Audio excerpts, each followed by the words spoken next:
మీ తల్లిదండ్రులను ఆశీర్వదించమని చెప్పండి. ఒకనాడు 21 సంవత్సరం ఉండే ఓటు హక్కు రాజీవ్ గాంధీ గారు 18 సంవత్సరాలకు తగ్గించింది. నేను ఇవాళ మా మిత్రుడు బట్టి విక్రమార్క అదేవిధంగా శ్రీధర్ బాబు గారికి ఒక సూచన చేస్తున్నా.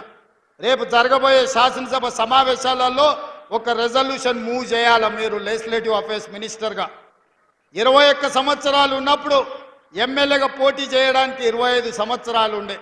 ఓటు హక్కు 18 సంవత్సరాలకు తగ్గించినప్పుడు ఎమ్మెల్యేగా పోటీ చేయడానికి 21 సంవత్సరాలు నిండితే ఎమ్మెల్యే ఎన్నికల్లో పోటీ చేసే విధంగా రాజ్యాంగాన్ని సవరించమని మీ రెజల్యూషన్ మూవ్ చేయండి. అసెంబ్లీలో ఏకగ్రీవంగా ఆమోదం పొందిద్దాం. ఎందుకంటే 21 సంవత్సరాలు నిండినోళ్ళు ఐఏఎస్లు ఐపీఎస్లు జిల్లాలను నడుపుతున్నప్పుడు మా యువకులు 21 సంవత్సరాలు నిండినాక ఎమ్మెల్యేలుగా రాణిస్తారని నాకు సంపూర్ణమైన విశ్వాసం ఉంది. ఇక్కడికి వచ్చిన విద్యార్థులు 21 సంవత్సరాలకే ఎమ్మెల్యే పోటీ చేసే హక్కునివ్వాలని గట్టిగా చప్పట్లతోని శ్రీధర్ బాబు గారికి మీరు విజ్ఞప్తి చెయ్యండి. శ్రీధర్ బాబు గారు మీరు గుర్తుపెట్టుకొని మా పిల్లల విజ్ఞప్తిని రేపు అసెంబ్లీలో మీరు రెజల్యూషన్ మూవ్ చేయాలి.